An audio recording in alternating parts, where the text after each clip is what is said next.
मी Saudi अरेबियामध्ये truck driver होतो. आता तिथे मला 3 वर्षे पूर्ण झाली होती. परदेशातलं ते रखरखीत ऊन आणि घराची ओढ सोसून मी काम करत होतो.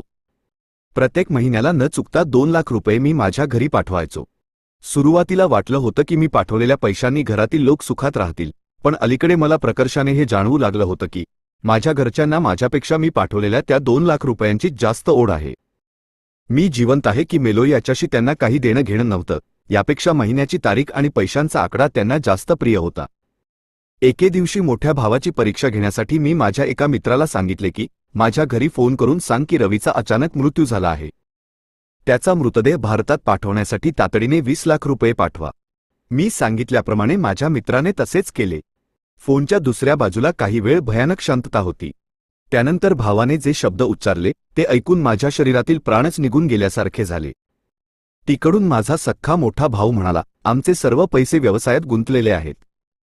जर आता व्यवसायातून पैसे काढले तर आम्ही रस्त्यावर येऊ. तुम्ही असे करा, रवीचे तिथेच अंतिम संस्कार करून टाका. हे बोलून भावाने लगेच फोन कट केला. माझा मित्र सलीम फोनवर हॅलो हॅलो करतच राहिला. भावाचे ते शब्द काळजाला एखाद्या विषारी भाल्यासारखे टोचले होते. तो असे काही बोलेल याचा मी स्वप्नातही विचार केला नव्हता. मी पूर्णपणे कोलमडून गेलो होतो. मग मी अशा एका व्यक्तीला फोन लावला ज्याच्याकडून मला कोणतीही आशा नव्हती, पण त्याच्या शब्दांनी जणू माझ्या मनात नवीन प्राण फुंकले.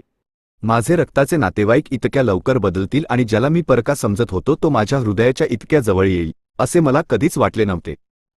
या सगळ्या परिस्थितीची सुरुवात तेव्हा झाली होती जेव्हा आम्ही महाराष्ट्रातील एका छोट्या गावात राहत होतो. एके दिवशी अचानक काही लोक आमच्या घरात शिरले. कोण आहात तुम्ही आणि परवानगीशिवाय कुठे घुसताय? मी त्या एका धिप्पाड माणसाला धक्का देत म्हणालो, जो छाती काढून जबरदस्तीने आमच्या घरात घुसला होता. त्यावेळी आमच्या घरात माझी आई आणि बहिणी एकट्या होत्या. नशीब मी क्रिकेटचा डाव सोडून लवकर घरी आलो होतो, नाहीतर तो माणूस कोणत्या विचाराने घरात शिरला होता देव जाणे. मला रागात पाहून तो क्षणभर थांबला आणि माझ्या चेहऱ्याकडे पाहू लागला, जणू मला ओळखण्याचा प्रयत्न करत असावा. त्याच्या डोळ्यात राग आणि द्वेष होता. त्याचे डोळे लाल होते, असे वाटत होते तो आम्हा सगळ्यांना मारून टाकेल की काय. त्याच्या तोंडातून येणारा दुर्गंध सांगत होता की तो नशा करतो. तंबाखूमुळे त्याचे दात थोडे पिवळसर झाले होते. त्याचे धिप्पाड शरीर पाहून मी सुद्धा घाबरलो होतो की हा माणूस नक्की आहे तरी कोण आणि कोणत्या हक्काने आमच्या घरात घुसला आहे. त्याच्यासोबत काही लोक होते जे बाहेर उभे होते, त्याच्या एका इशाऱ्याची वाट पाहत होते. तो मुजोरपणे आमच्या घरात शिरला होता. मी त्याला म्हणालो, मी तुला कुठेतरी पाहिले आहे, पण तुझे नाव आठवत नाही. तू कोण आहेस सांगशील का? मी अडखळत विचारले तेव्हा तो माणूस हसला आणि म्हणाला, ज्याला संपूर्ण शहर ओळखते त्याला तू ओळखत नाहीस? तुला आठवण करून देऊ का मी कोण आहे याची? तो माझ्या मानेवर हात ठेवण्यासाठी पुढे सरसावला तेव्हा आई मध्ये पडली आणि हात जोडून म्हणाली, देवाखातर माझ्या मुलाला सोडा. तुम्हाला जे काही विचारायचे आहे ते मला विचारा. आई इतकी घाबरलेली पाहून मला समजले की ती याला ओळखते. मी म्हणालो, आई कोण आहे हा? आणि तू याच्या पुढे का हात जोडतेस? आधी तू पदर घे, मी इथे आहे ना. आईने पदर नीट केला आणि रडत म्हणाली, बेटा, हे जगन्नाथ पाटील आहेत. आपण त्यांच्याकडून काही कर्ज घेतले होते. आईने वाक्य अपूर्ण सोडले आणि ती हाताची बोटे मोडू लागली. मला आश्चर्य वाटले की कसले कर्ज? मला तर या कर्जाबद्दल अजिबात माहीत नव्हते. माझ्या घरातील लोक अजूनही मला लहान मुलगा समजत असले तरी मी आता 20 वर्षांचा झालो होतो आणि घरातील प्रत्येक गोष्टी जाणून घेण्याचा मला पूर्ण हक्क होता. तरी देखील माझ्यापासून काही गोष्टी लपवल्या जात होत्या. मी रागात माझ्या आईला आणि बहिणींना आतल्या घरात जाण्यास सांगितले, परंतु त्या तिथेच थांबल्या. जगन्नाथ पाटील मुजोरपणे तिथेच अंगणात असलेल्या खाटेवर बसले आणि म्हणाले, माझ्यासाठी चहा आणा. मग त्यांचे 2 लोक त्यांचे पाय दाबू लागले. त्याचा हा रुबाब पाहून मी रागाने मुठी आवळल्या. माझ्या तोंडात खूप घाण शिव्या येत होत्या, पण मी बोलू शकलो नाही, कारण त्यांचे लोक हत्यारबंद होते. त्यांच्याशी लढणे म्हणजे मूर्खपणाचे होते. खरं तर मी त्यांच्यासमोर 2 मिनिटंही टिकलो नसतो. पाटलांनी मला इशाऱ्याने त्यांच्या जवळ बोलावले आणि म्हणाले, तू हुबेहूब तुझ्या बापासारखाच रागीट आहेस. तो सुद्धा असाच रागाने जबडे ताणायचा. त्यानंतर तो जोरात हसू लागला. मी रागाने त्याच्याकडे रोखून पाहत होतो. तो मात्र इतक्या आत्मविश्वासाने बोलत होता, जणू आमच्याबद्दल सगळं काही त्याला माहीत आहे आणि तो आमच्या अगदी जवळच राहिलेला आहे. तू माझ्या बाबांना कसं ओळखतो? आणि माझी आई कोणत्या कर्जाबद्दल बोलत आहेत? असे 2 टोकशब्दांत मी त्याला थेट प्रश्न विचारला. यावर पाटील म्हणाले, मुला, तू खूप रागीट आहेस, तू खूप पुढे जाणार. इथे बस. तो इतका भयानक दिसत असला तरी त्याचा बोलण्याचा सूर खूप मवाळ होता. त्याने सांगितले की तुझ्या वडिलांनी हे घर खरेदी करण्यासाठी माझ्याकडून कर्ज घेतले होते. आता 7 वर्षे झाली पण तुमच्या घरातील कोणीही कर्ज देण्यास तयार नाही. मी प्रश्नार्थक नजरेने आईकडे पाहिले. त्याचवेळी आईने मान खाली घातली. याचा अर्थ ते सत्य होते. जगन्नाथ पाटील पुढे म्हणाले, मुला, तू विचारणार नाहीस का मी काय निर्णय घेतलाय? त्याने अत्यंत शांतपणे म्हटले. थोड्या वेळापूर्वी त्याच्या चेहऱ्यावर दिसणारा जो राग आणि तीव्रता होती ती जणू कुठेतरी दूर जाऊन झोपली होती. आता त्याच्या चेहऱ्यावर एक वेगळीच नरमाई होती. तो माणूस मी समजत होतो तितका वाईट कदाचित नव्हताच. मनातल्या मनात मी त्याचा चिकित्सक आढावा घेतला आणि सरळ बसलो. त्याची माणसं मात्र खूपच सतर्क दिसत होती. त्याचे पांढरे केस सांगत होते की तो 35 वर्षांचा असावा, पण त्याचे हात मजबूत होते. मी त्याचे नख पाहत होतो, ती खूपच वाढलेली होती. माझी नजर त्याच्यावर अडकली आहे हे त्याने लगेच ओळखले. तो म्हणाला, तू मला इतका गुमसुम का दिसतोयस? काही झालंय का? काही विचारायचं आहे का? तो हे सगळं इतक्या प्रेमाने बोलला की मी अक्षरशः चक्कर होऊन पडता पडत वाचलो. एखादा गुंड माझ्याशी इतक्या नरमाईने कसा वागू शकतो? मी पूर्णपणे गोंधळून गेलो होतो. तेवढ्यात विषय बदलत मी त्याला विचारलं, मग तुम्ही नेमका काय निर्णय घेतलास? तो हलकेच हसला आणि म्हणाला, तू तर अगदी तुझ्या बापाची फोटोकॉपी आहेस. त्यालाही विषय बदलायची अशीच कला अवगत होती. आता तू विषय काढलाच आहेस तर त्यावरच बोलूया. तो माझ्यावर इतक्या आपुलकीने दयाळू होत होता जणू तो माझाच एखादा जवळचा नातलग असावा. माझी आई मात्र दूर उभी राहून काळजीने माझ्याकडे पाहत होती आणि मी मात्र शांतपणे तिथे बसलो होतो. मला जर आधीच माहीत असतं की तो माणूस पुढे काय बोलणार आहे तर मी त्याचं तोंडच फोडलं असतं. कदाचित आईलाही येणारा धोका आधीच जाणवला होता. म्हणूनच ती किचनच्या दारातून वारंवार माझ्याकडे पाहत होती. तिच्या मनात भीती होती, कुठे तो माणूस तिच्या मुलाला काही करेल की काय. त्याने माझ्याकडे प्रेमाने पाहिले आणि म्हणाला, रवी, तुमच्यावरचे कर्ज खूप मोठे आहे आणि ते फेडायला तुमचं संपूर्ण आयुष्य जाईल. तुम्ही असा विचार का करत नाही की तुम्ही माझा एक प्रस्ताव मान्य करावा आणि मी हे सर्व कर्ज माफ करेन? त्याने ती गोष्ट बोलताच मी हसत आईकडे पाहिलं आणि तिला डोळ्यांनीच आश्वासन दिलं, मी सगळं ठीक करीन. मोठा भाऊ पोलिसात भरती झाल्यापासून आमची परिस्थिती थोडीफार स्वीकारण्याजोगी झाली होती. पण मला स्वतःच्या पायावर उभं राहायचं होतं. भावाच्या पगारावर फक्त घर चालत होतं. माझ्या व्यवसायाबाबत तो काहीच करू शकत नव्हता आणि कोणाची झापड, ओरड, अपमान सहन करत दुसऱ्याच्या दुकानात काम करणं मला जमणारच नव्हतं. क्रिकेटमध्ये मी खूपच चांगला होतो आणि त्याच जोरावर मी स्वतःवर थोडाफार अभिमान बाळगत होतो. जगन्नाथ पाटीलच बोलणं ऐकून मला जाणवलं की मीही माझ्या घरच्यांसाठी काहीतरी करू शकतो. तो जे काही सांगेल ते सगळं मान्य करायला मी तयार होतो, फक्त ते योग्य असावं एवढीच अट होती. माझ्या डोळ्यांतली चमक पाहून तो माणूस हसला आणि त्याने माझ्या खांद्यावर हात ठेवला. मी थोडासा ओशाळलेला हसलो, पण मनात कुठेतरी काहीतरी विचित्र घडणार आहे अशी तीव्र जाणीव मला सतावत होती. कदाचित तो खौफ होता, शहरातला एवढा मोठा गुंड माझ्या इतका जवळ बसला आहे याचा. तो माणूस प्रचंड श्रीमंत होता. नैतिकतेचं ओझंही त्याच्यात ओसंडून वाहत होतं. पण त्याच्या नावासोबत जोडलेला डॉन हा शब्द धोकीचीच खूण होती. मी त्याच्या चेहऱ्याकडे पाहिलं, जो आता हळूहळू म्हातारा होत चालला होता. तेवढ्यात तो मिशांना पीळ देत म्हणाला, जर तू तुझ्या बहिणीचं लग्न माझ्याशी ठरवलंस तर मी हे सगळं कर्ज पूर्णपणे माफ करीनच, पण त्याशिवाय तुला आणि तुझ्या भावाला मोठी रक्कमही देईन. किंवा तुला हवं असेल तर माझ्या व्यवसायात तुला भागीदारीही देईन. तो माणूस हसतच होता. हे ऐकताच मी उभा राहिलो. मला माझ्या कानांवर विश्वासच बसत नव्हता. रागाने मी थरथरू लागलो. त्याच्या माणसांनी मला पकडले. कदाचित त्यांनी माझा हेतू आधीच ओळखला असावा आणि मला त्या माणसापासून वाचवायचं त्यांना मनापासून वाटत असावं. मी त्याच्याशी कुठलाही उद्धटपणा करू नये असंच त्यांना वाटत होतं. तेव्हा माझ्या तोंडून नकळत शब्द बाहेर पडले, तुम्ही हे काय बोलत आहात? तुमचे वय पाहिले आहेस का? माझी बहीण 28 वर्षांची होती आणि गरिबीमुळे तिचे लग्न होत नव्हते. पण मी इतका स्वार्थी नव्हतो की तिच्यापेक्षा 10-12 वर्षांनी मोठ्या असलेल्या माणसाशी तिचे लग्न लावून देईन. मी आयुष्यभर तिला घरात सुखात ठेवू शकतो, पण असा जीवनसाथी देऊ शकत नव्हतो ज्याच्यासोबत ती आपले संपूर्ण आयुष्य पश्चात्तापात घालवेल. मोठ्या भावाने घरातले काही निर्णय माझ्यावर सोपवले होते आणि माझं कर्तव्यच होतं की बहिणींबाबत मी सर्वोत्तम निर्णय घ्यावेत. एवढं तरी मला माहीत होतं की भावाचा निर्णय मी बदलू शकतो. त्यालाही जर हे योग्य वाटलं असतं तरी सुद्धा त्या माणसाशी माझ्या बहिणीचं लग्न मी होऊ दिलं नसतं. मी म्हणालो, पैशांच्या बदल्यात मी माझी बहीण विकणार नाही. तू इथून निघून जा, आम्ही तुझे पैसे लवकरच परत करू.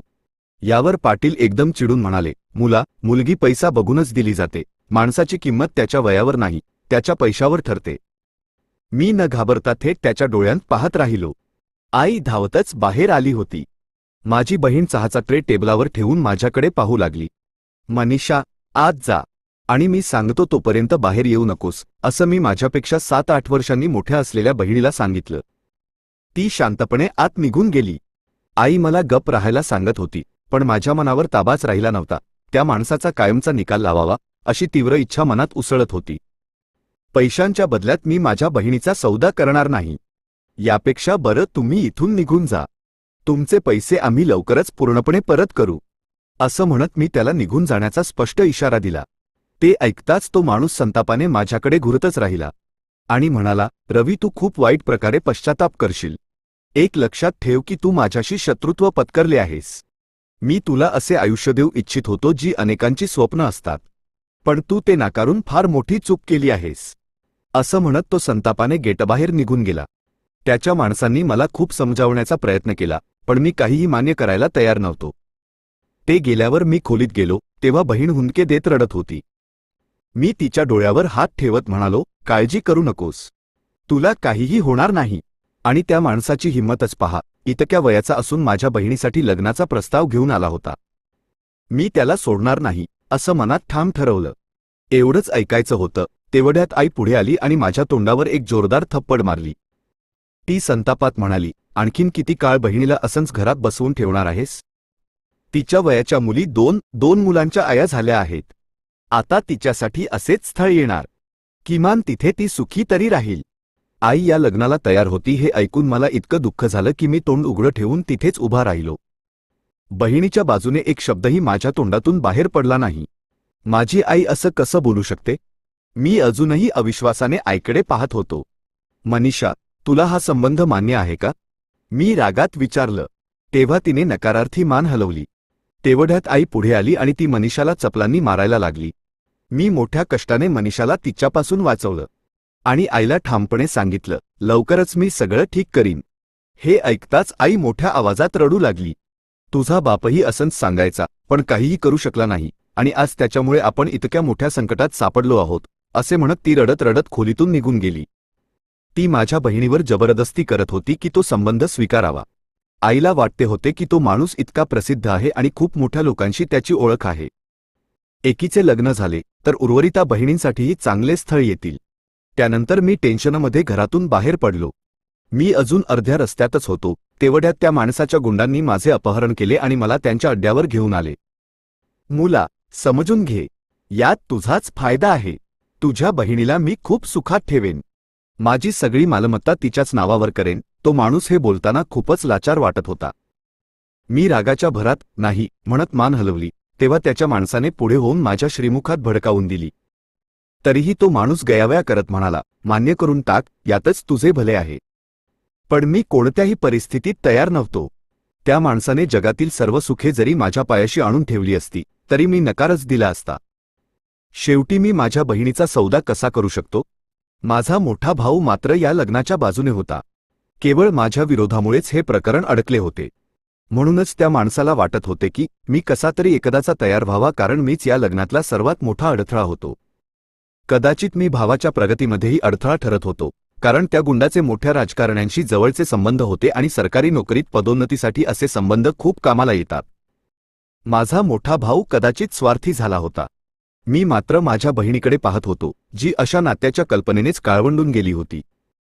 मी मनाशी पक्का निश्चय केला होता की प्राण गेला तरी चालेल, पण हे लग्न होऊ देणार नाही. तो माणूस म्हणाला, मी तुला त्या घरातून हाकलून देऊ शकतो, कारण ते घर विकत घेण्यासाठी जास्तीत जास्त पैसे मी लावले आहेत. मान्य आहे की घर तुझ्या वडिलांच्या नावावर आहे, पण तो मला धमकावू लागला. मी पुन्हा एकदा ठामपणे नकार दिला. थोडी मारहाण सहन केल्यानंतर मी संधी साधून तिथून पळ काढला. त्याच्या गुंडांना गुंगारा देणे माझ्यासाठी फारसे कठीण नव्हते. मी घरी पोहोचलो तर घरात सगळी नासधूस झाली होती. ते गुंड इथे येऊन गेल्याच्या खुणा स्पष्ट दिसत होत्या. आईने रागाने माझ्याकडे पाहिले आणि म्हणाली, ते लोक आपल्याला घरातून बाहेर काढायला बघतायत. सांग, आम्ही डोकं टेकवायला कुठे जाणार? या 4 मुलींना घेऊन मी कुठल्या दारात भटकत राहू? तू तर पुरुष आहेस, तुला तर अशा उनाडगिरीची सवयच आहे. पण या मुली, या कुठे जाणार? आई माझ्यावर ओरडत होती. मला काहीच सुचत नव्हते की नक्की काय करावे. शेवटी मी म्हणालो, आई, तू त्या माणसाला सांग की मला 2 वर्षांचा वेळ दे. जर या काळात मी त्याचे कर्ज फेडू शकलो नाही तर मी शब्द देतो की मी स्वतः माझ्या बहिणीचे लग्न त्याच्याशी लावून देईन. मी हे बोललो तेव्हा आईच्या जीवात जीव आला आणि ती खुश झाली. त्या माणसापर्यंतही हा निरोप पोहोचला. त्याने उत्तर पाठवले, ठीक आहे, मी वाट पाहतो. आता मला लवकरात लवकर काहीतरी मोठे करायचे होते जेणेकरून मी इतकी मोठी रक्कम उभी करू शकेन. माझ्या एका मित्राचा भाऊ सौदी अरेबियाला जाणार होता, पण तो मार्ग बेकायदेशीर होता, म्हणजेच समुद्राच्या वाटेने ते तिकडे पोहोचण्याचा प्रयत्न करणार होते. मी मनातून खूप घाबरलो होतो. मी माझ्या मोठ्या भावाला याची साधी भनकही लागू दिली नाही. मी त्या माणसाकडून वचन घेतले की पुढच्या 2 वर्षांपर्यंत तू माझ्या घरच्यांना कोणताही त्रास देणार नाहीस. तेव्हा तो मान्य झाला आणि म्हणाला, आमच्यासारखी 2 नंबरची माणसं वचन निभावण्यात 1 नंबर असतात. तू काळजी करू नकोस, 2 वर्ष मी तुझ्या बहिणीकडे वाकड्या नजरेनेही पाहणार नाही. जेव्हा तो माणूस माझ्याशी बोलला तेव्हा मला त्याची खूप कीव आली, कारण मी त्याची कहाणी ऐकली होती. तो स्वतःहून काही गुण झाला नव्हता, तर परिस्थितीने त्याला इतके निष्ठुर बनवले होते. पण तरीही मी त्याच्या बाजूने निर्णय घेऊ शकत नव्हतो, कारण माझी बहीण या लग्नासाठी तयार नव्हती. माझ्याकडे जास्त पैसे नव्हते, त्यामुळेच मला हा जीवावरचा मार्ग निवडणे भाग पडले होते. तो माणूस मला प्रवासाच्या तिकिटाचे पैसे द्यायलाही तयार होता, पण मी स्वतःचा नकार दिला. त्याचे उपकार घेऊन मला त्याच्या मिंध्याखाली राहायचे नव्हते. मला ठाऊक होते की जो कोणाच्या ऋणाखाली दबलेला असतो तो त्याचा गुलाम होतो. मग नको असूनही त्या माणसाचे प्रत्येक म्हणणे मान्य करावे लागते. मी तर त्याच्या अस्तित्वालाच विरोध करत होतो, मग त्याचे ऐकणे तर लांबच राहिले. 2 दिवसांनंतर आम्हाला निघायचे होते.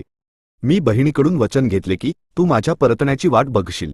काहीही झाले तरी त्या माणसाशी लग्नासाठी होकार देऊ नकोस. मी तुझा भाऊ आहे आणि तुझ्या पाठीशी खंबीरपणे उभा आहे, तू काळजी करू नकोस. तिचे सांत्वन करून मी एकघराबाहेर पडलो. माझ्या या निर्णयाने घरात कोणीच खुश नव्हते. मोठ्या भावाने तर माझ्याशी बोलणेच सोडून दिले होते. त्याला वाटत होते की मी कुठेतरी समुद्रातच मरून जाईन, कारण अशा प्रवासात अनेक माणसं मरतात, कोणीच ध्येयापर्यंत पोहोचू शकत नाही. पण मी एक उत्तम पोहणारा होतो. मी निश्चय केला होता की माझ्या बहिणीसाठी मला कोणत्याही थराला जावे लागले तरी चालेल. प्राण गेले तर ती वेगळी गोष्ट, पण जोपर्यंत जिवंत आहे तोपर्यंत हे लग्न होऊ देणार नाही. माझ्या बहिणींचे आयुष्य सावरण्यासाठी मी हे पाऊल उचलले होते. एजंटने आम्हाला सर्व काही नीट समजावून सांगितले होते. आम्ही तिघेजण समुद्रमार्गाने तिकडे जात होतो. माझे मन आता शांत होते. आपल्या बहिणीसाठी मी मृत्यूला कवटाळायलाही तयार झालो होतो. आमचा प्रवास खूप मोठा आणि थकवणारा होता. थकवा आमच्या चेहऱ्यावर स्पष्ट दिसत होता. ज्या माणसाने आम्हाला सौदीला पाठवले होते तो माझ्या मित्राचा मेहुणा होता. त्याला माझ्या परिस्थितीची पूर्ण कल्पना होती, म्हणून त्याने स्वतःचे वलय आणि ओळख वापरून माझ्यासाठी गोष्टी सोप्या केल्या. 2 दिवसाच्या प्रवासानंतर कोणत्याही मोठ्या संकटाशिवाय आम्ही सुखरूप तिकडे पोहोचलो. मला स्वतःच्या डोळ्यांवर विश्वासच बसत नव्हता.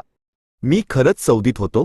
सुरुवातीला घरी संपर्क साधण्याचे कोणतेही साधन माझ्याकडे नव्हते. मला तिथे गेल्यावर समजले की इथे ट्रक ड्रायव्हरला खूप चांगला पगार मिळतो. मला गाडी चालवण्याचा अनुभव होताच, कारण वडिलांच्या निधनानंतर त्यांची टॅक्सी मीच चालवत असे. पण इतका मोठा ट्रक चालवणे सोपे काम नव्हते. पहिल्याच दिवशी मला एक असा माणूस भेटला ज्याच्यामुळे माझे आयुष्य सावरले. ते होते सलीम चाचा, जे गेल्या 16 वर्षांपासून तिथे ट्रक चालवत होते. योगायोगाने ते माझ्याच शहरातले होते. ते माझे उस्ताद, गुरु बनले आणि मी त्यांच्या मार्गदर्शनाखाली पूर्ण निष्ठेने काम करू लागलो. त्यांनी मला कामातले सर्व बारकावे शिकवले. माझ्या जिद्दीमुळे आणि मेहनतीमुळे जे काम शिकायला वर्षे लागतात ते मी काही महिन्यातच आत्मसात केले. आता माझी गणना तिथल्या उत्तम ड्रायव्हरमध्ये होऊ लागली होती. मालकही माझ्यावर विश्वास ठेवून खूप काम देऊ लागले. 6 महिने झटून मी हे काम पूर्णपणे शिकलो होतो आणि आता मी स्वतः एक निष्णात ड्रायव्हर बनलो होतो. जेव्हा कधी माझे गुरु सलीम चाचा मला बघायचे तेव्हा ते मला खूप आशीर्वाद द्यायचे. मी सुद्धा त्यांची सेवा करण्यात कोणतीही कसर सोडत नसे. रात्री जेव्हा ते थकलेले असायचे तेव्हा मी तासनतास त्यांचे पाय चेपून द्यायचो. मी त्यांना माझ्या वडिलांच्या जागी मानले होते. त्यांची कहाणी सुद्धा माझ्यासारखीच होती. आपल्या बहिणींची लग्ने करण्यासाठी, त्यांचे भविष्य सावरण्यासाठी ते इतक्या दूर आले होते. गेल्या अनेक वर्षांपासून ते घरी पैसे पाठवत होते, पण त्यांच्या घरच्यांना त्यांच्याशी काहीच देणघेणं नव्हतं. त्यांना फक्त त्या पैशांशी मतलब होता जे दरमहा न चुकता येत होते. ते गृहस्थ स्वतःसाठी साधे 2 पैसेही ठेवून घेत नसत. मला कधीकधी आश्चर्य वाटायचे की प्रेमाने ओतप्रोत भरलेला हा माणूस जगासाठी कदाचित काहीच नसेल, पण त्याच्या घरच्यांसाठी मात्र तो केवळ एक पैसे कमवण्याचे साधन होता.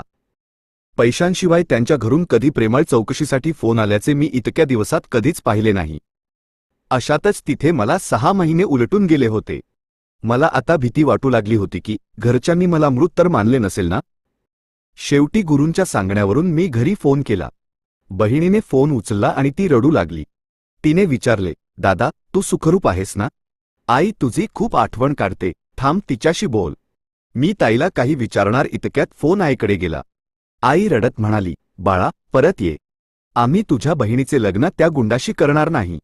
पण मी आता तुझा विरह सहन करू शकत नाही. तुझा मोठा भाऊ तर त्याच्या कामात असा काही बुडाला आहे की तो कधी घरी येतो आणि कधी जातो हे आम्हाला कळतही नाही. मी तर त्याचे तोंड पाहायलाही पारखी झाले आहे. आईचे बोलणे ऐकून मला धक्काच बसला. मी काही रक्कम जमा केली होती आणि ती घरी पाठवू इच्छित होतो. मी 1,00,000 रुपये घरी पाठवले. जेव्हा पैसे पोहोचले तेव्हा आईने मला खूप आशीर्वाद दिले. भावाने ते पैसे आईच्या हातात दिले होते. दुसऱ्या दिवशी जेव्हा मी आईला विचारले की भावाने किती पैसे दिले, तेव्हा ती म्हणाला, हे काहीतरी 60,000 रुपये आहेत. मला धक्काच बसला. मी तर जास्त पैसे पाठवले होते. तेव्हा मी ठरवले की यापुढे मी आईला परस्पर पैसे पाठवत जाईन. भावाचा काहीच भरवसा नाही. आता माझा पगारही वाढला होता. सलीम चाचा यांच्या सहवासात राहून मी स्वतःला इतका विसरून गेलो होतो की स्वतःवर खर्च करण्याऐवजी सर्व पैसे घरी पाठवू लागलो. मनात एकच ध्यास होता, कसेही करून माझ्या बहिणींची लग्ने व्हावीत आणि त्यांचे आयुष्य सुखी व्हावे. मी मनाशी पक्का निश्चय केला की जसा व्यवसायासाठी पुरेसा पैसा जमा होईल तसा मी लगेच मायदेशी परत जाईन. मला तिथे येऊन आता 15 ते 16 महिने झाले होते, पण हळूहळू घरच्यांच्या वागण्यात मला बदल जाणवू लागला. ज्यावेळी मी पैसे पाठवू शकत नसे तेव्हा भाऊ मला फोनवर झापायचा तर आई चक फोन कट करायची. मला जाणीव झाली की त्या लोकांना आता माझ्यावर नाही तर माझ्या पैशांवर प्रेम आहे. इतके महिने उलटून गेले होते, पण कोणीही एकदाही फोन करून तू कसा आहेस अशी साधी विचारपूस केली नव्हती. सगळ्यांना फक्त पैशांचीच चिंता होती. आई फोन करायची तेव्हा म्हणायची, बाळा बहिणीच्या हुंड्यासाठी ही वस्तू घ्यायची राहिली आहे, तेवढे पैसे पाठवून दे. भाऊ फोन करायचा तेव्हा त्याचंही रडगाणं तेच असायचं, यावेळी माझा पगार लवकर संपला आहे, तू काही पैसे पाठव, मी खूप अडचणीत आहे. थोडक्यात सांगायचे तर मी त्यांच्या या गरजांच्या चक्रव्यूहात पूर्णपणे अडकलो होतो. आता त्यांचा फोन आला की फक्त पैशांचीच चर्चा व्हायची. हळूहळू मला या सगळ्याचा कंटाळा येऊ लागला आणि मी स्वतःहून घरी फोन करणे कमी केले. मी जी जबाबदारी स्वीकारली होती ती निभावणे इतके सोपे नव्हते. आता केवळ काही महिने उरले होते. मोठ्या बहिणीच्या लग्नाची तयारी पूर्ण झाली होती. तिचे लग्न एका बँक मॅनेजरशी ठरले होते जो तिच्यापेक्षा वयाने 6 वर्षांनी मोठा होता. त्यांच्यात फारसे अंतर नव्हते. त्या मुलाला 4 बहिणी होत्या आणि तो इतकी वर्षे फक्त त्यांच्या लग्नासाठी राबत होता. आता त्याच्या सर्व बहिणींची लग्ने पार पडली होती तेव्हा कुठे त्याच्या डोक्यावर लग्नाचे बाशिंग सजणार होते. त्यांचे कुटुंब आमच्या नात्यातले नसून बाहेरच्या समाजातील होते. मला माझ्या बहिणीच्या लग्नाला जायची खूप इच्छा होती, पण काही कारणास्तव मी जाऊ शकलो नाही, म्हणून मी फक्त पैसे पाठवून दिले. आता परिस्थिती अशी होती की माझ्याकडे स्वतःसाठी सुद्धा काही उरले नव्हते. त्यातच भावाचा फोन आला. मी त्याला खरं काय ते सांगून टाकलं. माझा एक छोटासा अपघात झाला आहे आणि सध्या मी कामावर जाऊ शकत नाहीये. माझ्याकडे आता एक फुटकी कवडीही उरलेली नाही. उलट मी त्यालाच विनंती केली की शक्य असेल तर तूच मला थोडे पैसे पाठवून दे. मी हे बोललो मात्र भावाने सिग्नल मिळत नाहीये असे बहाणे करून फोन कट करून टाकला. त्या क्षणी मला खऱ्या अर्थाने जाणीव झाली की माझ्या स्वतःच्या घरच्यांच्या नजरेत माझी किंमत काय आहे. मला इतकं दुःख झालं की मी दिवसभर उदास होऊन अंथरुणावर होऊन राहिलो. आईचा फोन आला पण मी तो उचलला नाही, कारण मला ठाऊक होतं की ती काय बोलणार आहे. 2 दिवसांनी बहिणीचं लग्न होतं. मी त्यांना लग्न अगदी साध्या पद्धतीने करायला सांगितलं होतं, पण मुलीला जास्तीत जास्त सुख वस्तू द्यायची आईची हौस काही कमी होत नव्हती. आईनेही तेच केलं. हातात पैसा खेळू लागताच तिने सरळ हाताने खर्च केला. तिने फक्त घराचा कायापालटच केला नाही तर बहिणीच्या लग्नासाठी, हुंड्यासाठी खूप काही सामानाची जमवाजमव केली होती. अशा प्रकारे मी दिलेले वचन पूर्ण केले आणि माझ्या बहिणीचे लग्न एका प्रतिष्ठित घरात झाले. काही काळाने मोठ्या बहिणीने दुसरी बहीण निकिता हिच्यासाठी सोयरीक आणली. तो तिच्या पतीचा चुलत भाऊ होता आणि चांगला कमवत होता. आम्हाला त्यात विरोध करण्यासारखे काहीच नव्हते. पण त्यांनी एका महिन्याच्या आतच लग्नाची तारीख मागितली, तेव्हा मात्र आम्हा सर्वांची चांगलीच धांदल उडाली. आता मी ओव्हरटाईम करू लागलो होतो. मला लवकरात लवकर जास्तीत जास्त पैसे जमा करायचे होते. मी घरच्यांकडे 6 महिन्यांचा वेळ मागितला होता, कारण मला कोणत्याही परिस्थितीत घरी पैसे पाठवायचे होते. त्या कठीण दिवसात माझे गुरु सलीम चाचांनी माझी खूप मदत केली. त्यांनी स्वतःसाठी जी काही बचत साठवून ठेवली होती ती सर्वच्या सर्व माझ्या स्वाधीन केली. त्यांच्या या मोठ्या मदतीमुळे मी वेळेवर दोन्ही बहिणींची लग्ने पार पाडली. माझे कर्तव्य मी पूर्ण केले याचा मला प्रचंड आनंद झाला होता. पण आता मी पूर्णपणे थकून गेलो होतो आणि मला मायदेशी परत जाण्याची ओढ लागली होती. पण अजूनही 2 बहिणींचे लग्न बाकी होते. त्या जुळ्या होत्या आणि त्यांचे वय 18 वर्षे होते. त्यांनी नुकतीच 12वीची परीक्षा दिली होती आणि त्यांना पुढे शिकण्याची खूप इच्छा होती. पण मी आईला स्पष्ट बजावून सांगितले होते की योग्य वेळीच त्यांची लग्ने करून टाका. माझ्या सांगण्यावरून आईने त्यांच्यासाठी स्थळे शोधायला सुरुवात केली होती. मला परदेशात येऊन आता 2 वर्षांपेक्षा जास्त काळ लोटला होता. घरचे लोक आता फक्त पैशांसाठीच मला फोन करायचे, हे पाहून माझे मन खूप दुखावले जायचे. मी मनातून खूप खचलो होतो. परिस्थिती अशी झाली होती की मी माझ्या फोनची रिंगटोन सुद्धा बंद करून ठेवत असे, कारण मला त्या फोनच्या घंटीचा आवाजही ऐकायचा नव्हता. मी त्या स्वार्थी लोकांमुळे पुरता वैतागलो होतो. परंतु मी माझ्या बहिणींची जबाबदारी घेतली होती आणि ते कर्तव्य पूर्ण करणे माझ्यासाठी सर्वात महत्त्वाचे होते. म्हणून मी पुन्हा एकदा दिवस रात्र एक करून मेहनत सुरू केली, जेणेकरून इतका पैसा जमा व्हावा की भावाला बाकी 2 बहिणींची लग्ने करताना कोणतीही अडचण येऊ नये. लवकरच एक खूप चांगले स्थळ चालून आले. दोन्ही बहिणींचे होणारे पती मोठ्या जमीनदार घराण्यातील होते. ते फारसे शिकलेले नसले तरी त्यांचे कुटुंब खूप खानदानी आणि प्रतिष्ठित होते. जेव्हा त्या दोघींचीही लग्ने सुफळ संपूर्ण झाली तेव्हा कुठे मला खऱ्या अर्थाने शांतता मिळाली. मी विचार केला की आता कोणतीही चिंता उरलेली नाही. मी जी जबाबदारी खांद्यावर घेतली होती ती आज यशस्वीपणे पूर्ण केली आहे. ईश्वराचे लाख लाख आभार की त्याने मला मृत्यू येण्यापूर्वी माझी ही इच्छा पूर्ण करण्याची शक्ती दिली. आता आईचे फोन येणे पूर्णपणे बंद झाले होते. कित्येक वेळा माझे मन व्याकुळ व्हायचे की आईला फोन करावा, पण समोरून कोणीही माझा फोन उचलत नसे. सर्वांचा स्वार्थ आता पूर्ण झाला होता. मग आता ते लोक माझी आठवण तरी कशाला काढतील? मी मनातून खूप उदास झालो होतो. अशा वेळी माझे गुरु सलीम चाचा मला खूप धीर द्यायचे. ते म्हणायचे, बाळा, आता तरी स्वतःच्या लग्नाचा विचार कर. स्वतःच्या व्यवसायासाठी काही रक्कम साठव. जर तू असाच आयुष्यभर फक्त घरी पैसे पाठवत राहिलास तर ते लोक तुला विसरून जातील, अगदी तसंच जसं माझ्या घरच्यांनी मला विसरून दिलंय. स्वतःचं आयुष्य स्वतःच्या हाताने बर्बाद करू नकोस. आता फक्त स्वतःबद्दल काहीतरी विचार कर. त्यांच्या या सांत्वनामुळे मी पुन्हा एकदा निश्चय केला की आता मी माझ्या स्वतःच्या पायावर उभा राहीन आणि फक्त स्वतःच्या भविष्याचा विचार करेन. गेल्या 2 महिन्यांत घरून एकही फोन आला नव्हता. मी खूप काळजीत होतो. आईचा आवाज ऐकण्यासाठी मी पारखा झालो होतो. माझा मोठा भाऊ आजकाल नक्की काय करतोय हे मला ठाऊक नव्हते, कारण त्यानेही फोन करणे सोडले होते. खरं तर त्या सगळ्यांना आता हे माहीत झाले होते की मला नोकरीवरून काढून टाकण्यात आले आहे आणि तिथे माझ्याकडे आता एक फुटकी कवडीही उरलेली नाही. पण हे सगळं मी त्यांना फक्त पारखण्यासाठी, त्यांची परीक्षा घेण्यासाठी खोटं सांगितलं होतं. मला वाटलं नव्हतं की हे ऐकताच ते लोक माझ्याशी असलेले सर्व संबंधच तोडून टाकतील. आता मी माझा संपूर्ण दिवस कामात घालवत असे. मला थकवा जाणवत नव्हता, कारण माझं मन जणू मेलं होतं आणि डोळे सुन्न झाले होते. सतत अहोरात्र काम केल्यामुळे आता माझी प्रकृती बिघडू लागली. सलीम चाचा मला खूप समजावून सांगायचे, असं काम करशील तर स्वतःला संपवून टाकशील. स्वतःच्या प्रकृतीची काळजी घे, तुझी तब्येत दिवसागणिक खालावत चालली आहे. ते माझी खूप काळजी घेत असत, पण मला कशाचीच शुद्ध नव्हती. जरी माझे वडील आज जिवंत असते तरी त्यांनी कदाचित माझी इतकी काळजी घेतली नसती जितकी काळजी माझे गुरु सलीम चाचा घेत होते. पण मला शेवटच्या वेळी माझ्या घरच्यांची परीक्षा घ्यायची होती. मला वाटत होतं की ते इतके निष्ठुर आणि भावनाशून्य तर नक्कीच नसतील. इकडे मी काही पैसे खर्च करून माझी कागदपत्रे पूर्ण केली होती, त्यामुळे आता मी विमानाने सुद्धा घरी जाऊ शकत होतो. पण माझा मित्र अक्रमशी माझी चांगली ओळख झाली होती आणि तो मला साथ द्यायला तयार होता. मी ठरवलं असतं तर पुन्हा त्याच समुद्री मार्गाने सुद्धा घरी परतलो असतो, पण मी शांत राहिलो. माझा कामाचा करार, कॉन्ट्रॅक्ट संपला होता आणि पुढच्या महिन्यापासून तो पुन्हा सुरू होणार होता. मी द्विधा मनस्थितीत होतो की मायदेशी परत जावे की कायमचे इथेच राहावे. घरच्यांचे वागणे मला खूप अस्वस्थ करत होते. त्यांना जणू माझा विसरच पडला होता. शेवटी एक दिवस मी मोठ्या भावाला फोन केला आणि सांगितले की माझी नोकरी पुन्हा लागली आहे. हे ऐकताच तो खूप खुश झाला. त्याने सगळ्यांशी माझे बोलणे करून दिले. माझ्या बहिणी आपापल्या संसारात व्यस्त झाल्या होत्या. पण एक अत्यंत वेदनादायक बातमी माझी वाट पाहत होती. ती म्हणजे माझ्या मोठ्या बहिणीच्या घटस्फोटाची बातमी. तिच्या पतीने तिला मूल होत नाही, वांझपण या कारणावरून सोडून दिले होते.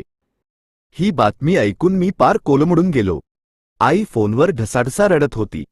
ताई तर जणू मूक झाली होती. ती तासनतास शून्यात नजर लावून बघत असायची. त्या दिवशी मला जाणीव झाली की घरच्यांशी संपर्क तोडून मी चांगले केले नाही. मी उगीचच त्यांची परीक्षा घेत होतो, कारण आजही त्यांना माझी गरज होती आणि त्यांना माझी काळजी होती. आता ताई वारंवार फोन करायची, त्यामुळे आईशीही बोलणे व्हायचे. मोठा भाऊ मात्र आपल्याच धुंदीत होता. त्याने लग्न केले होते आणि तो आता वेगळ्या घरात राहत होता. त्याला स्वतःच्या घरी येण्याची किंवा आईची आणि बहिणींची काहीच काळजी नव्हती. तो त्या सगळ्यांना पूर्णपणे विसरला होता. आता फक्त मीच एकटा उरलो होतो, ज्याला त्यांची सतत काळजी लागून राहिली होती.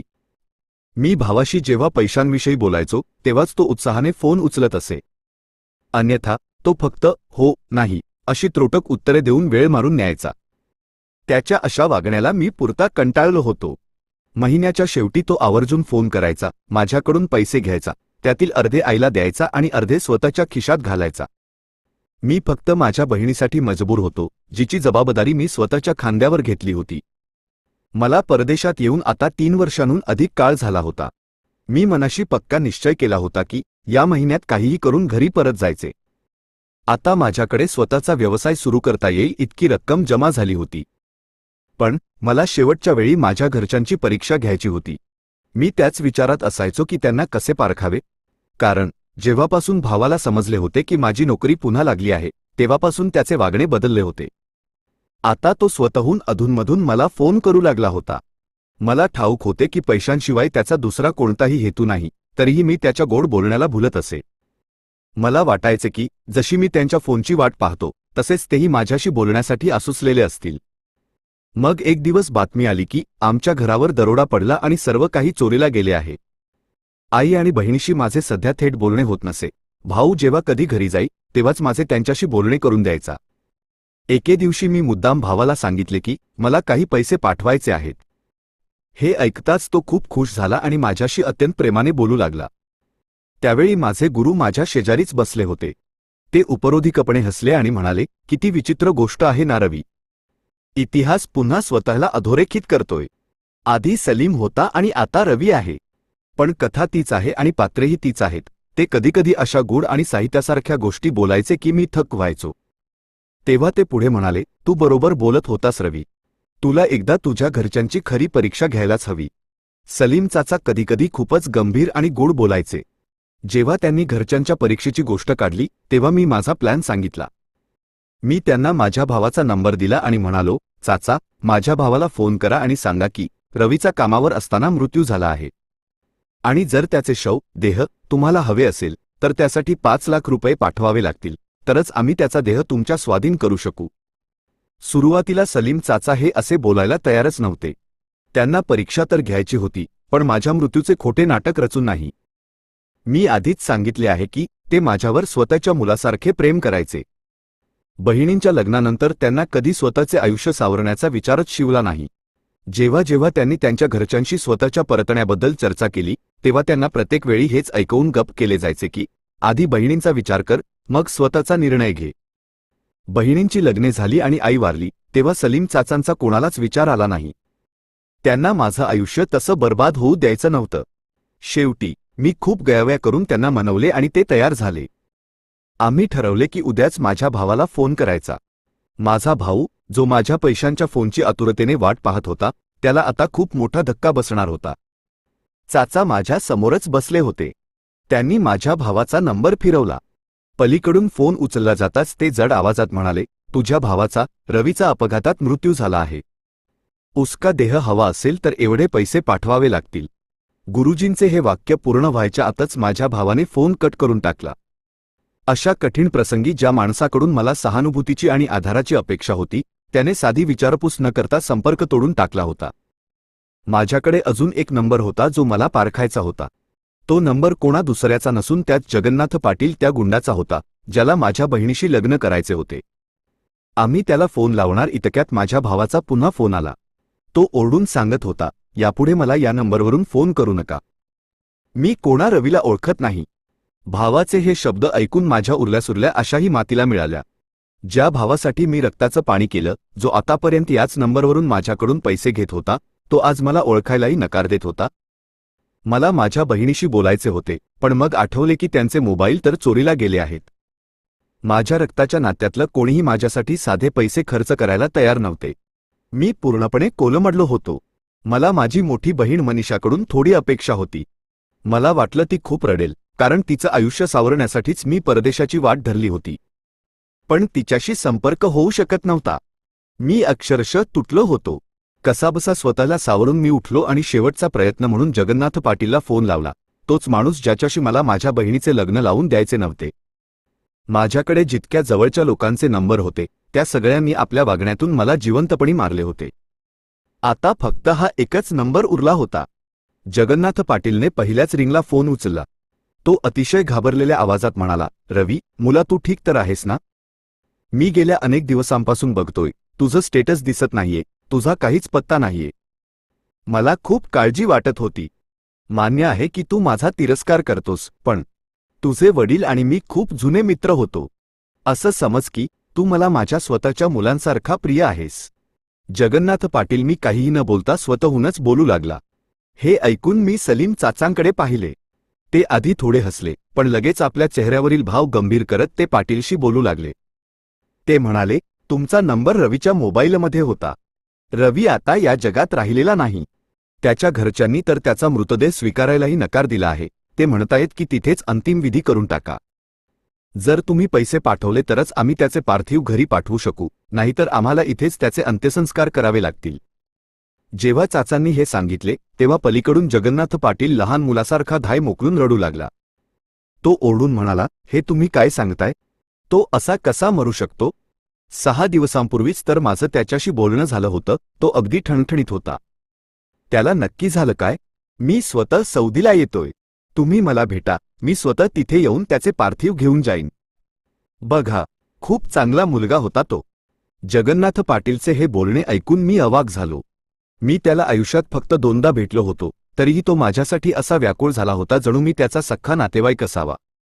तो इतकी काळजी का करतोय हे मला समजेनासे झाले होते. तेवढ्यात तो माणूस हुंदके देत पुढे म्हणाला, रवीच्या वडिलांनी एकदा माझा जीव वाचवला होता आणि त्या ऋणाची परतफेड म्हणून मी त्यांना मदत केली होती. रवीनेही वडिलांना दिलेला शब्द पाळला. खरं तर मला त्याच्या बहिणीशी लग्न करायची अजिबात इच्छा नव्हती.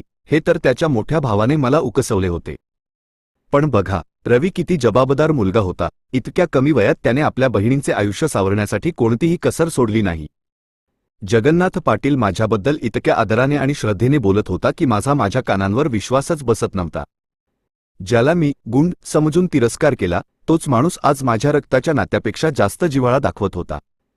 ज्या माणसाचे राजकारण आणि शहरात इतके मोठे नाव होते, जो इतका व्यस्त माणूस होता, तो केवळ माझे पार्थिव घेण्यासाठी स्वतः सौदीला येत होता.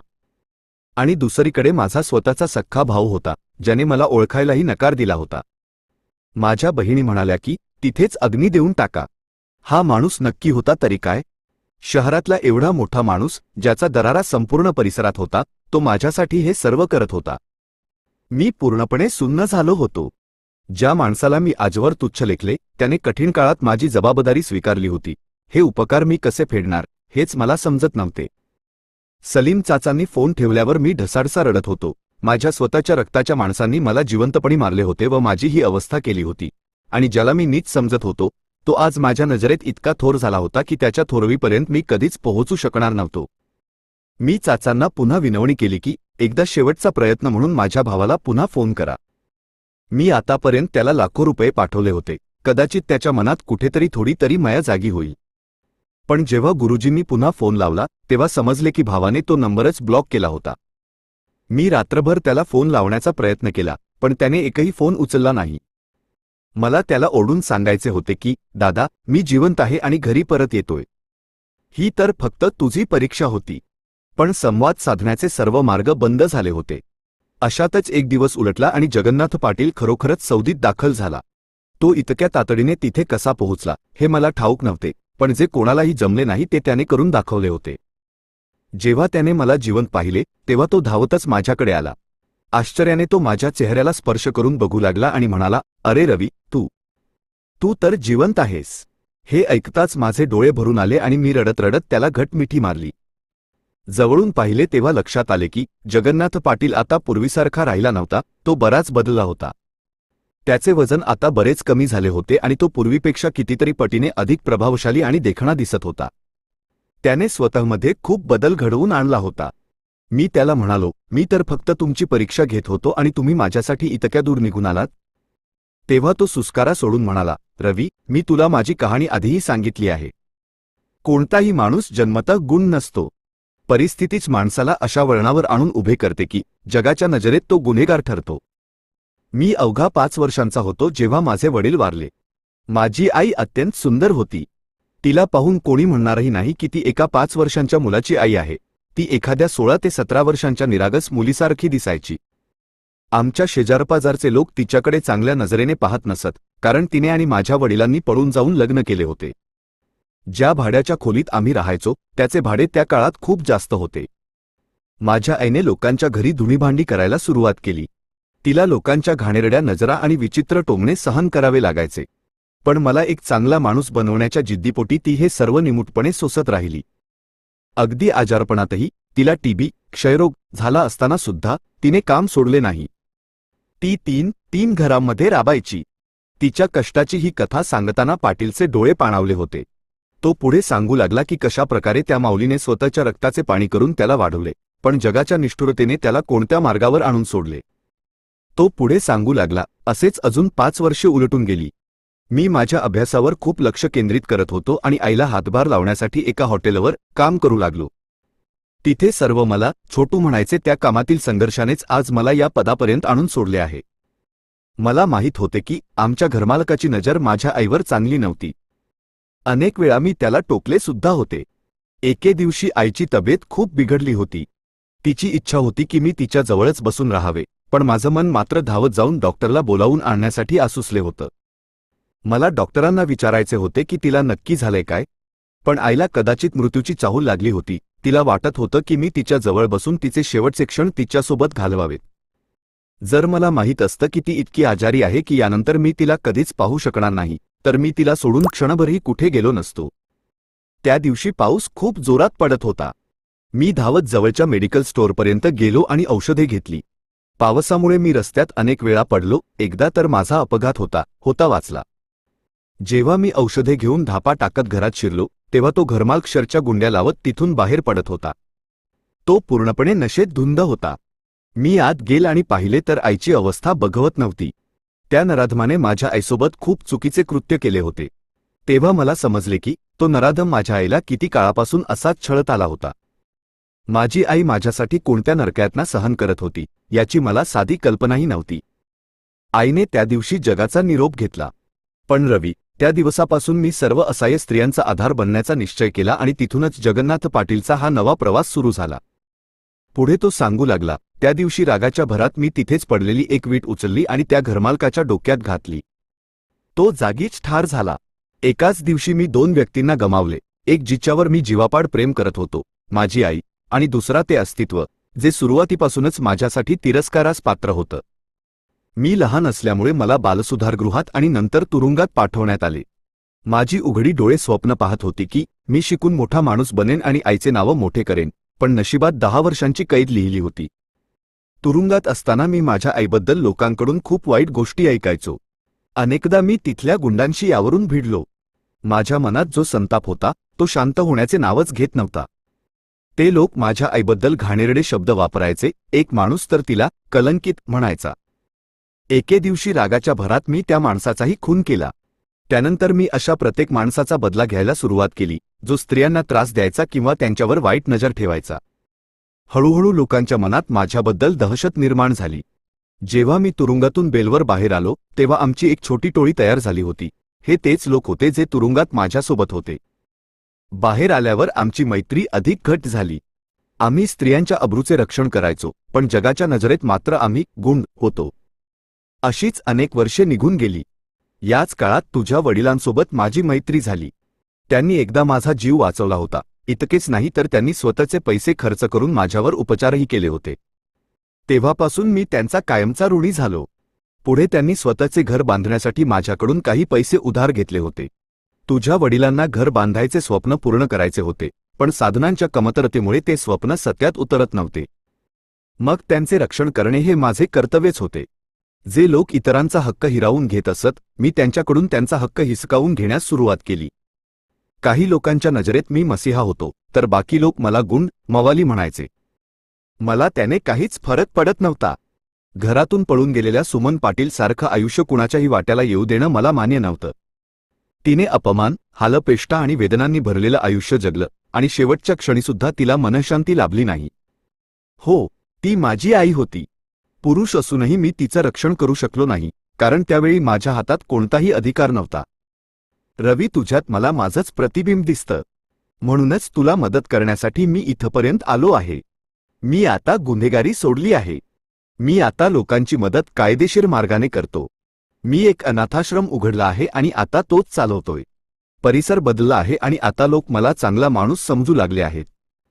हे बोलताना जगन्नाथ पाटीलच्या चेहऱ्यावर एक स्मितहास्य आले, पण त्याच्या चेहऱ्यावर अनेक वर्षांचा थकवा स्पष्ट दिसत होता. त्याचे वय साधारण 38-40 वर्षे असावे. माझ्या बहिणीमध्ये आणि त्याच्यामध्ये 10-12 वर्षांचे अंतर होते, पण त्या माणसात माणुसकी जिवंत होती. त्याच दिवशी मी माझी परदेशातील नोकरी सोडली आणि जगन्नाथ पाटील सोबत मायदेशी परत आलो. मी शेवटच्या वेळी त्याची परीक्षा घेत होतो, जेणेकरून माझ्या बहिणीचे लग्न त्याच्याशी लावून देऊ शकेन. तो खरोखरच बदलला होता. त्याने वाईट कामे सोडली होती, व्याजाचा धंदा बंद केला होता आणि ज्यांच्याकडे त्याचे पैसे थकीत होते ते सर्व त्याने माफ केले होते. आता तो आपल्या फॅक्टरीसोबत अनाथाश्रमही उत्तम चालवत होता. तो स्वतः सांगायचा की जेव्हा मी रस्त्यावरून एकटी जाणाऱ्या मुलीच्या मागे जायचो तेव्हा लोक मला मवाली किंवा टुकार म्हणून टोमणे मारायचे. पण लोकांना माहीत नसायचे की मी त्या मुलीचा पाठलाग छेड काढण्यासाठी नाही, तर तिचे रक्षण करण्यासाठी करत होतो. मला मायदेशी परत येऊन आता 8 महिने उलटले होते. या काळात मी जगन्नाथ पाटीलला खूप जवळून पाहिले, पण त्याच्यात मला एकही वाईट गुण दिसला नाही. आता तर माझ्या मनात इतकी हिंमतही उरली नव्हती की मी स्वतः त्याला म्हणावे, तू माझ्या बहिणीशी लग्न कर. एके दिवशी प्रबळ इच्छा झाली म्हणून मी माझ्या जुन्या घरी परतलो. तिथे गेल्यावर मला समजले की माझी मोठी बहीण मनीषा घरचा खर्च चालवण्यासाठी मुलांच्या शिकवण्या, ट्यूशन घेत होती. इतर सर्व बहिणी आपापल्या सासरी सुखात होत्या. माझा मोठा भाऊ आता पोलीस इन्स्पेक्टरच्या पदापर्यंत पोहोचला होता. मला पाहताच त्याला मोठा धक्का बसला. खरं तर त्याची परीक्षा घेण्यापूर्वी मी त्याला 5 लाख रुपये पाठवले होते, त्यामुळे त्याला आता हीच धास्ती लागली होती की मी त्याच्याकडे ते पैसे परत तर मागणार नाही ना. सगळ्यांचे दुतोंडी आणि स्वार्थी वागणे आता माझ्यासमोर उघडे पडले होते. माझ्या मनात आता फक्त माझ्या मोठ्या बहिणीबद्दलच आदर शिल्लक राहिला होता. आईबद्दलही माझ्या मनातली कटुता आता कमी झाली होती. शेवटी ती माझी आई होती आणि प्रत्येक आईला आपल्या मुलींच्या भविष्याची काळजी असतेच, म्हणून मी तिला माफ केले होते. पण भावाचा प्रश्न होता. त्याने मला हाक मारली, पण मी फक्त त्याच्या नमस्काराला थंडपणे उत्तर दिले आणि एक शब्दही न बोलता तिथून निघून गेलो. तो मला मागे वळून हाका मारत राहिला, पण मला आता त्याच्याशी कोणतेही नाते ठेवायचे नव्हते की काही बोलायचे नव्हते. ज्या भावाने माझ्या मृत्यूची लग्नाची खोटी बातमी ऐकून मला ओळखायला नकार दिला होता, त्याच्यासाठी माझ्या मनात आता कोणतीही जागा उरली नव्हती. मी पुन्हा जगन्नाथ पाटीलकडे आलो. तो तिथे मुलांमध्ये बसून हसत खेळत होता.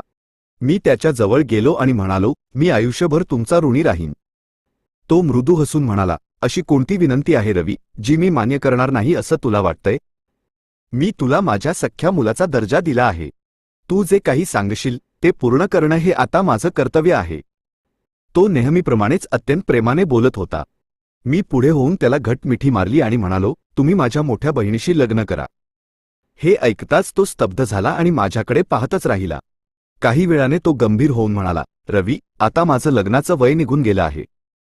माझे अनेक लोकांसोबत वैर आहे. मृत्यू मला कधी आपल्या कुशीत घेईल माहीत नाही. तुझ्या बहिणीच्या कपाळावर आधीच घटस्फोटाचा शिक्का बसला आहे. आता माझ्याशी लग्न करून तिच्यावर पुन्हा विधवा होण्याचा डाग लागावा असं मला वाटत नाही. मला माफ कर, पण आता मी या मताचा नाही. मी तुला माझा मुलगा मानला आहे आणि आता तुझा आनंद हेच माझ्यासाठी सर्वस्व आहे. तो हसून हे बोलला खरा, पण मला मात्र स्वतःचीच खूप लाज वाटली. मी ओशाळवाण्या चेहऱ्याने घरी परतलो. मी जेव्हा आईशी या विषयावर चर्चा केली तेव्हा आई म्हणाली, बाळा, मी तुला आधीच सांगत होते की तो माणूस वाटतो तितका वाईट नाहीये. तो तुझ्या बहिणीला नक्कीच सुखात ठेवेल. तुला जर हाच प्रश्न सतावत असेल तर एकदा तुझ्या ताईशी बोलून घे. जर तिची तयारी असेल तर जगन्नाथला मनवणं हे माझं काम आहे. आईचे बोलणे ऐकून मी होकारार्थी मान हलवली आणि ताईच्या खोलीत गेलो. ती तिथे एकटीच बसली होती. तिला पाहून असं वाटत होतं की तिने जणू जगण्याकडेच पाठ फिरवली आहे. तिच्या डोळ्यांत कोणतीच आशा उरली नव्हती. ताई आता फक्त लहान मुलांना ट्यूशन शिकवून आपल्या उरल्यासुरल्या आयुष्याचे दिवस ढकलत होती. तिची पुन्हा लग्न करण्याची अजिबात इच्छा नव्हती. मी तिला खूप समजावून सांगितले, ताई, असे किती दिवस स्वतःला संपून घेणार आहेस? त्यापेक्षा पुन्हा एकदा संसार थाटलेला बरा. जगन्नाथ पाटील खूप चांगला माणूस आहे. तो तुला सुखात ठेवेल याची खात्री मी तुला देतो. मी बरेच दिवस त्या दोघांचेही मन वळवण्याचा प्रयत्न करत राहिलो. अखेर ताईने लग्नासाठी संमती दिली. इकडे जगन्नाथ पाटीलनेही आपला विरोध सोडून दिला होता. म्हणजेच तो सुद्धा आता लग्नासाठी तयार झाला होता. मला खूप आनंद झाला. ज्या माणसाला मी माझ्या अजाणतेपणामुळे गमावले होते तो माणूस खरोखर एक हिरा होता. शेवटी तो दिवस उजाडला आणि माझ्या बहिणीचे जगन्नाथशी मोठ्या थाटामाटात लग्न झाले.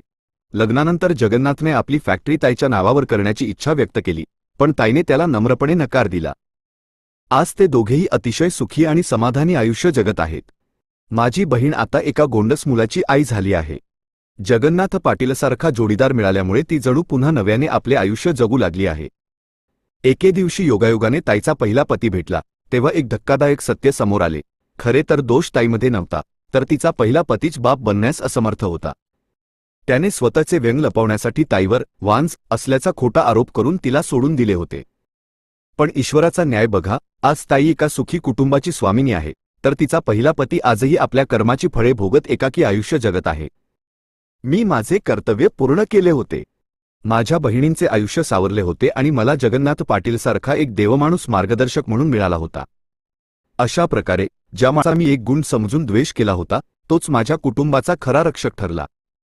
माझ्या स्वार्थी भावाला आता घरात कोणतेही स्थान नव्हते, पण जगन्नाथच्या रूपाने मला एक मोठा भाऊ, वडील, भाऊजी आणि माझ्या बहिणीला एक सुसंस्कृत जोडीदार मिळाला होता.